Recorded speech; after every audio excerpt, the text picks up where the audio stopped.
Bienvenidos a una nueva emisión de Reporteros de France 24. Gracias por estar con nosotros.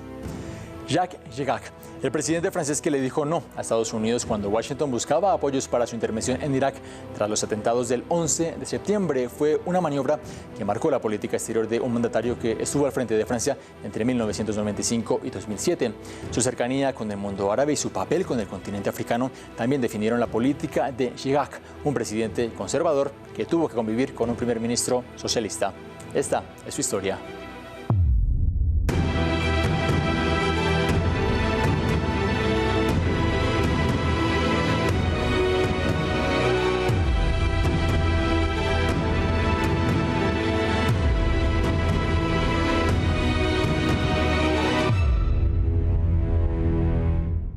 C'est Jacques Chirac qui vient d'être élu président de la République, 52,2% selon les estimations de la société.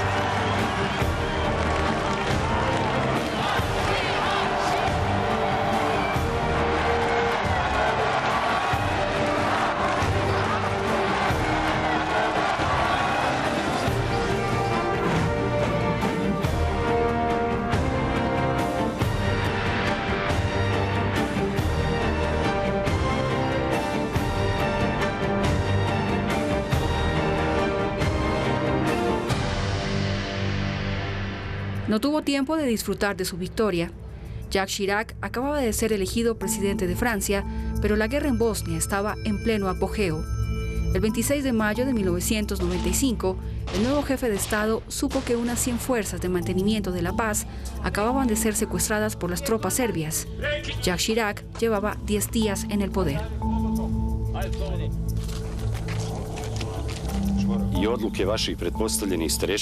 La decisión de sus superiores de sacrificarlos por intereses superiores ha llevado a esta desagradable situación. En el Palacio del Elíseo, Chirac estaba furioso. La mayoría de estos hombres eran franceses y los serbios los exhibían como trofeos de guerra. Este fue realmente el primer caso dramático que llegó a sus manos y con el que tuvo que lidiar. De hecho, habían sido tomados como rehenes y expuestos públicamente de una manera totalmente indigna. Era simplemente imposible. Chirac ordenó que a partir de ese momento, los militares reaccionaran sistemáticamente ante cualquier ataque. Durante la noche siguiente, soldados serbios que se hacían pasar por fuerzas de mantenimiento de la paz tomaron este puente. Fueron desalojados al día siguiente por el ejército francés. Un ataque sin precedentes. París perdió 2 hombres en la operación, pero la dinámica ha cambiado. Nuestros soldados fueron enviados al campo y expuestos al peligro. No pudieron tomar represalias. Jacques Chirac es muy consciente de que la ONU se desacredita a sí misma si no es capaz de hacer respetar su bandera y hacer cumplir las resoluciones adoptadas por el Consejo de Seguridad. Y que la única manera de tratar con los beligerantes que están decididos a usar armas, incluidos los soldados de la ONU, es decir, si atacan, reaccionamos con armas. Tiene un nombre muy simple, se llama defensa propia. Jacques Chirac quería crear una fuerza de reacción rápida con un objetivo principal: garantizar la seguridad del personal de mantenimiento de la paz. Finalmente será instituida tras semanas de negociaciones y después de la votación de una resolución de las Naciones Unidas. Más de 4.000 hombres fueron movilizados. En el terreno, el equilibrio de poder estaba cambiando. El 14 de diciembre de 1995, Jacques Chirac acogió la firma de los acuerdos de paz en París. Pero el presidente francés no fue el único arquitecto de este éxito. Los acuerdos de Dayton, rubricados a finales de noviembre, concluyeron semanas de negociaciones bajo los auspicios del estadounidense Bill Clinton. Sin embargo, en Francia y en otros lugares, Jacques Chirac aparece como el que sacudió a la comunidad internacional. Pensé que era importante que tomáramos un papel mucho más activo en Bosnia. Así que en ese momento aplaudí lo que estaba haciendo el presidente francés. Creo que indicaba que estaba dispuesto a adoptar un planteamiento más vigoroso de la política exterior francesa cuando pensaba que era necesario. Un planteamiento más vigoroso fue también lo que dijo la prensa estadounidense. Apodó entonces a Chirac la excavadora. Por supuesto que llegará. Pondrá la mesa patas arriba. Citará a todos, forzará el destino. Mamá me contó que el presidente Pompidou le decía que era una excavadora, así que probablemente encaje con su personalidad. Pero es una imagen completamente falsa de él. Por supuesto, es perfectamente capaz de afirmarse, especialmente cuando se trata de defender los intereses de su país. Pero es todo menos grosero. Al contrario, es un hombre muy culto. Tal vez eso era lo que no entendían en Estados Unidos. Sin embargo, fue este sentido de la fórmula y este estilo muy directo que marcó la opinión. El 22 de octubre de 1996, Jacques Chirac dejó que su ira estallara en las calles de Jerusalén ante un servicio de seguridad particularmente opresivo. What do you want? Me to go back to my plane and go back to France? Is that what you want? Then let them go and let them do. No, that's I like that. This is not a method. This is a provocation. That is provocation. It's not a provocation. Please, you stop now. Bonjour.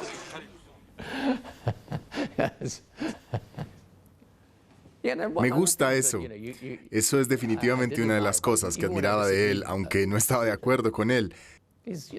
Nunca ha dudado en expresarse. Eso es lo que quiero decir cuando hablo de su conducta presidencial. No quería que nadie se burlara de él.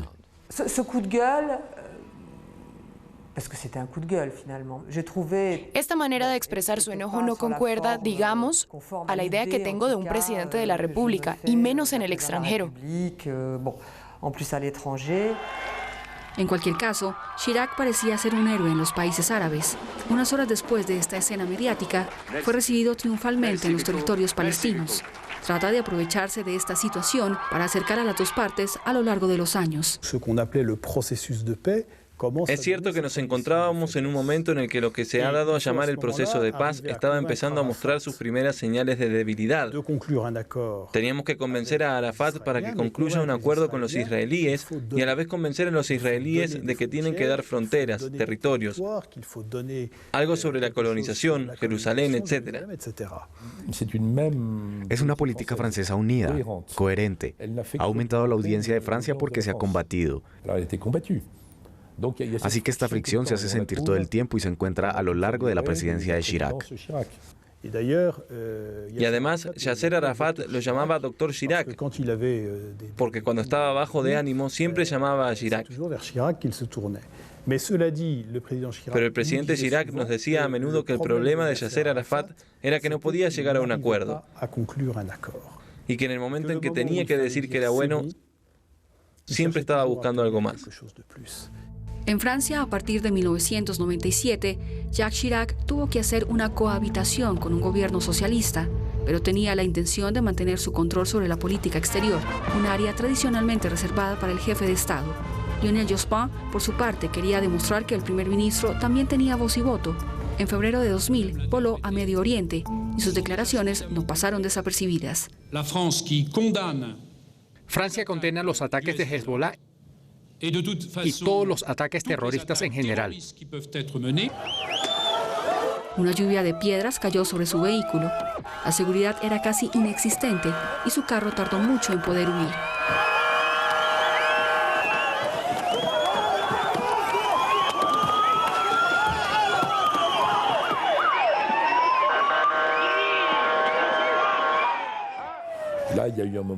Hubo un momento de tensión explotado en los medios por el Elíseo contra Lionel Jospin. En mi opinión, fue un error y se hizo de forma abusiva. Era un contexto político interno tenso y obviamente iba a tener un impacto. Puedo decirles que el presidente Chirac nunca habría usado, por razones políticas o para un pequeño beneficio personal, algo que implicara al primer ministro de Francia en un país extranjero. Nunca. En África, la cohabitación será aún más tensa. En África era un tradicionalista. Tenía un enfoque franco-francés clásico. Y en cuanto a la democracia, los derechos humanos, los golpes de Estado, No fue lo suficientemente cuidadoso, digamos, un poco anticuado. Jacques Chirac es asociado por sus detractores a François. Era considerado como el amigo de los jefes de Estado poco recomendables. Provocó una polémica cuando felicitó al gabonés Omar Bongo, reelegido con cerca del 80% de los votos, o cuando habló de los derechos humanos en el Túnez de Ben Ali. Los derechos humanos más importantes son comer, recibir atención médica y educación. Desde este punto de vista hay que reconocer que Túnez está muy por delante. Estaba convencido de que para temas fundamentales y sensibles, como los derechos humanos, era inútil lanzar acusaciones, insultos.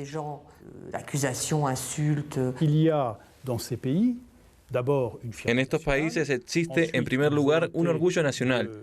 Luego hay un deseo de controlar su vida política y es un deseo profundo. Por lo tanto, hablar de Françafrique, imaginando que Francia tiene la capacidad de cambiar un régimen aquí o allá, me parece una idea equivocada de las cosas tanto en esa época como en la actualidad.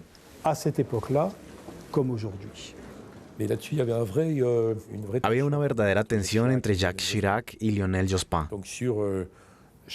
Cada vez que había una crisis en África, Lionel Jospin estaba muy presente, muy exigente en los términos utilizados, en la naturaleza de las relaciones con los regímenes. Pensaba, es gente con la que hemos tratado durante mucho tiempo. Es una cultura muy diferente. No deberíamos tratar de imponerles nuestras costumbres. Tenía una visión muy clara de que era mejor no tener demasiado cambio y agitación, porque de lo contrario no se sabía lo que podía resultar de eso.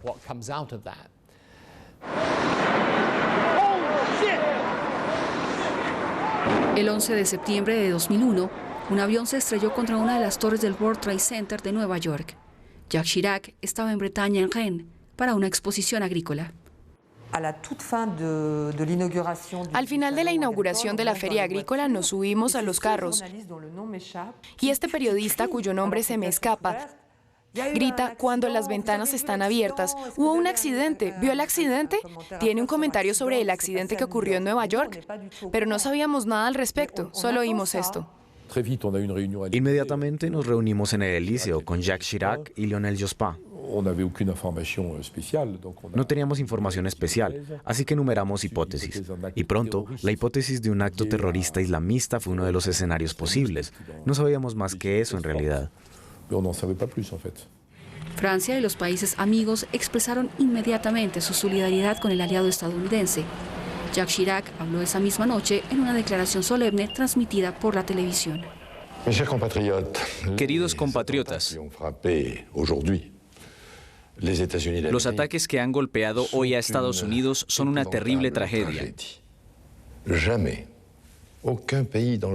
Ningún país del mundo había sido blanco de ataques terroristas de tal magnitud y violencia. Una semana después de los atentados, el presidente francés fue el primer jefe de Estado extranjero recibido en Washington y Nueva York. Este viaje había sido planeado desde hace mucho tiempo y fue mantenido por George W. Bush a pesar de las circunstancias. Creo que en ese momento se dijeron cosas muy importantes entre los dos hombres y tal vez ya estaba emergiendo un enfoque indudablemente diferente. Su objetivo en este viaje era decir que Francia está con Estados Unidos cuando es atacado. Somos aliados y somos cercanos. ¿Y qué gesto más fuerte que volar sobre la zona cero? El alcalde de Nueva York, sin habérselo dicho a nadie, le dijo: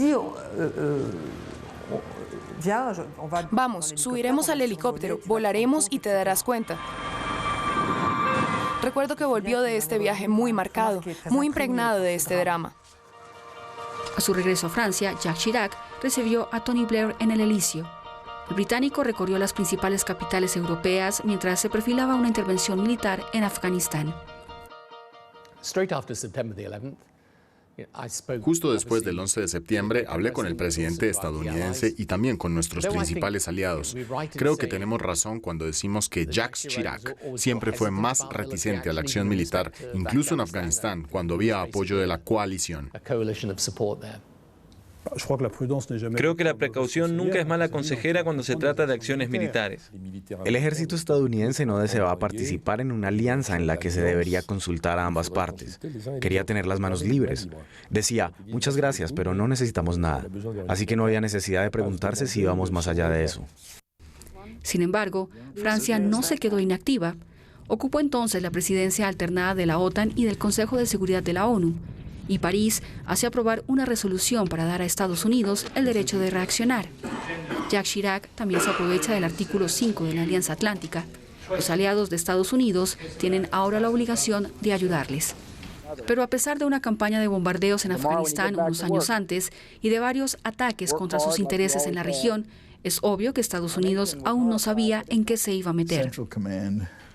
El Comando Central, bajo el liderazgo del general Zinni, no tenía planes para eliminar a Al-Qaeda en Afganistán. Así que el tipo de acción militar no se decidió en 2 o 3 semanas, pero creo que todos sabían que habría una respuesta militar. Pero muy rápidamente otro conflicto emergió, esta vez en Irak. Cuando se produjo el cambio entre el equipo de Clinton y el equipo de Bush, fui como ministro en Washington en la primavera de 2001. Volví y dije a Jacques Chirac y Lionel Jospin, nos causarán serios problemas, porque en realidad estaban buscando un pretexto para librar una guerra en Irak, lo que querían hacer desde hace mucho tiempo. Los neoconservadores pensaban que George Bush padre se equivocaba al limitarse a la liberación de Kuwait y no llegar hasta Bagdad. Y Jacques Chirac me había dicho, sí, son molestos, lo sé, pero nosotros los conocemos. Y yo le contesté, estas son molestias especiales, nos van a poner en situaciones difíciles. Washington acusaba al Irak de Saddam Hussein de poseer armas de destrucción masiva. Denunció públicamente un eje del mal compuesto por Irán, Corea del Norte e Irak. Pero muy rápidamente Francia se mostró hostil a cualquier intervención armada, sobre todo porque los inspectores de la ONU no habían completado su misión sobre el terreno. Los neoconservadores estadounidenses estaban enfurecidos y apuntaron a una supuesta connivencia entre París y Bagdad. Hay un informe de la ONU de 650 páginas sobre el programa Petróleo por Alimentos. Francia y Rusia fueron los principales beneficiarios de los favores de Irak. Así que el presidente Chirac puede no estar contento con el eje del mal, vale. Nosotros tampoco estábamos contentos con este sentimiento sobre Francia, que desempeñó un papel muy honorable en tantas otras situaciones, seamos claros. Lo que hace aún más difícil de explicar por qué este dictador fue tan tiernamente cuidado por el gobierno francés. A los americanos nunca les ha gustado nuestra vieja fórmula, amigos, aliados, pero no alineados, que define muy bien la política de Jacques Chirac. No les gusta. Para Francia y para el presidente Chirac, desde el momento en que Saddam Hussein cumple con las resoluciones de las Naciones Unidas, está bien. Pero obviamente, para los estadounidenses y para quienes están con ellos en este asunto, deberíamos ir más allá. Y la intervención militar toma como pretexto las armas químicas que habrían supuestamente permanecido en Irak cuando la Comisión Especial nos dice que no hay más. Nunca se encontraron armas de destrucción masiva, pero algunos funcionarios de la administración Bush persistieron en su análisis. Es un país grande donde es fácil esconder cosas. Dijeron que cuando retiraron las sanciones, estaba considerando la posibilidad de reanudar sus programas nucleares, químicos y biológicos. Ya tenía preparativos en marcha. Y las sanciones se derrumbaban, en parte porque Francia presionaba a las Naciones Unidas para que estas sanciones se hundieran. El 5 de febrero de 2003, Colin Powell, con sus frascos en la mano, vino al mundo para presentar pruebas estadounidenses contra Saddam Hussein. Hizo lo que pudo. Me enteré tarde y me sorprendió que esas informaciones provenían de una fuente que los alemanes tenían en Alemania. Pero estas fuentes se negaron a hablar con nosotros directamente. Teníamos información de segunda mano del BND. Es una buena manera de estar atrapado. Pero el BND, el servicio de inteligencia alemán, llevaba varios años cuestionando seriamente la credibilidad de esta fuente y había roto todo contacto con ella. No nos convencieron estos argumentos. Nuestros propios servicios tenían muy poca información sobre las armas de destrucción masiva en Irak y era evidente, en nuestra opinión, dada la situación en el país, no podíamos hablar de la implicación de Al-Qaeda. Creo que el excelente Colin Powell había sido abusado. Creo que es un hombre honesto y pienso que creía lo que dijo ese día. No era cierto, pero no era su culpa. 9 días después del discurso de Colin Powell, Dominique de Villepin se dirigió al Consejo de Seguridad para hacer oír la voz de Francia.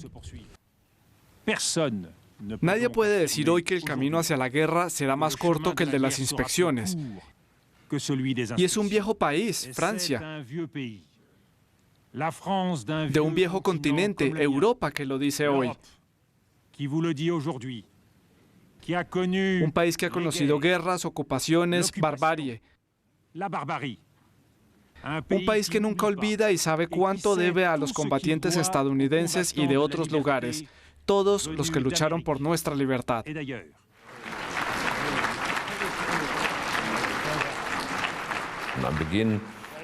Inicialmente se trataba de supuestas armas de destrucción masiva en Irak. Sin embargo, según los servicios, no era el caso. Y el famoso discurso del ministro de Asuntos Exteriores francés lo subrayó.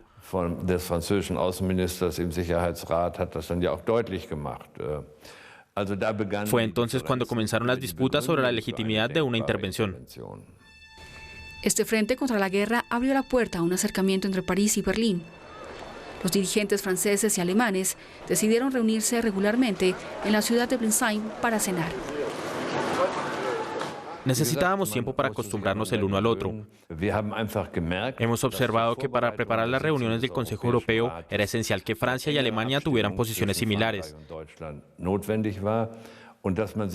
y que, por lo tanto, era necesario que el presidente y el canciller se reunieran con sus ministros de Asuntos Exteriores cada 6 u 8 semanas. Estos encuentros eran sumamente importantes, sobre todo cuando se sabe que la relación entre Gerhard Schröder y Jacques Chirac no siempre ha sido fácil. Muy rápidamente el respeto mutuo se convirtió en una relación cordial y luego amistosa. Pero Europa se estaba dividiendo y mostraba abiertamente sus divisiones. Los defensores de la intervención en Irak publicaron un artículo en el Wall Street Journal. Blair, Barroso, Aznar o Berlusconi enseñaban abiertamente su onda contra París. Que una demanda contra Francia pueda ser investigada en los medios de comunicación internacionales sin previo aviso, estima que es una regla de buena conducta dentro de la familia europea que no se respeta.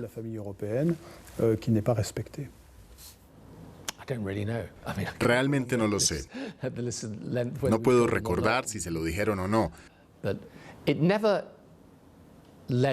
Nunca llevó a una ruptura de nuestras relaciones porque había muchos otros temas en los que era importante estar unidos. Pero Chirac, Schröder y Putin no se rindieron. El presidente francés va hasta amenazar con utilizar el derecho de veto de Francia en el Consejo de Seguridad de la ONU. Incluso si Estados Unidos obtuviera una mayoría de 9 de los 15 votos, no se podía votar ninguna resolución para validar la entrada en la guerra. Y cuando ya no era cuestión de cambio de régimen, un límite se cruzó para nosotros y, por lo que sé, fue lo mismo para Francia y el presidente francés. Francia votará en contra porque esta noche considera que no hay necesidad de hacer la guerra para alcanzar el objetivo que nos hemos fijado, el desarme de Irak. Luego vino la cuestión de ejercer el derecho de veto en la ONU, y ahí fue cuando se volvió importante. Del otro lado del Atlántico, el sentimiento antifrancés estaba creciendo. Los estadounidenses rechazaban cualquier neutralidad. Un país podía estar de su lado o en contra de ellos, y cualquier medio de presión era bueno para unir las voces disidentes a su causa.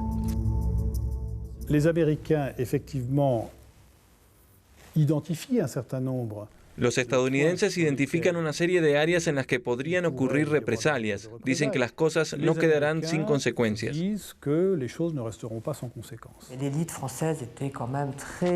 La élite francesa seguía siendo, hay que decirlo, muy reacia a oponerse a los estadounidenses. Así que hubo momentos muy difíciles con gente o grandes líderes de negocios que venían a decirle todo el tiempo que no debíamos hacer esto o esto. Incluso el Quai d'Orsay no siempre aceptó esta posición.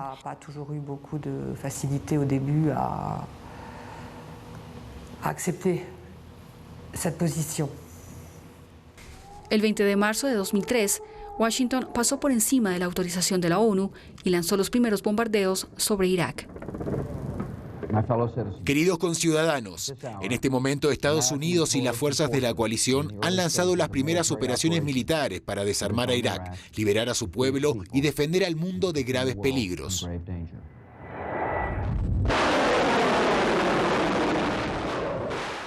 Después de meses de conflicto, los dos aliados se volvieron a encontrar poco a poco. Por primera vez desde el comienzo de la guerra, Jacques Chirac y George Bush se vuelven a ver en la cumbre del G8 en Evian en junio de 2003. Cada uno se mantiene firme en su posición, pero había llegado el momento del apaciguamiento. Luego viene la cuestión iraní y desde el momento en que comienza la cuestión iraní, los estadounidenses se dan cuenta de que su aliado más dinámico, inventivo e interesante es Francia.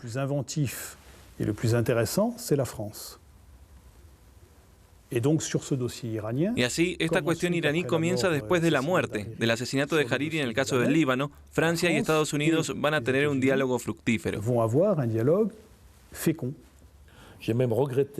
Incluso lamenté después, en su segundo mandato, que Jacques Chirac pensara que estaba un poco obligado a limar asperezas, a disculparse un poco, porque la reacción americana había sido tan violenta, tan binaria, tan simplista, tan agresiva,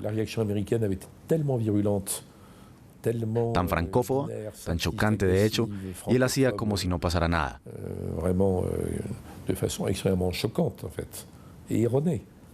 Casi que lamento que él hubiera bajado demasiado el tono. Cuando tenía razón, tenía razón. En cualquier caso, Jacques Chirac seguirá siendo el hombre que supo decir no a la guerra, que hizo oír esa voz francesa y se arriesgó a romper las relaciones con uno de sus aliados más cercanos.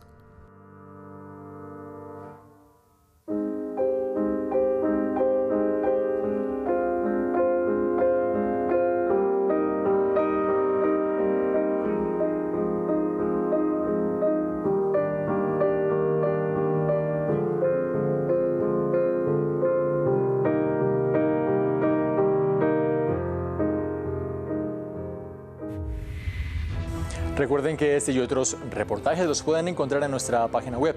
Sigan con nosotros porque hay más, mucho más en France 24 y France24.com.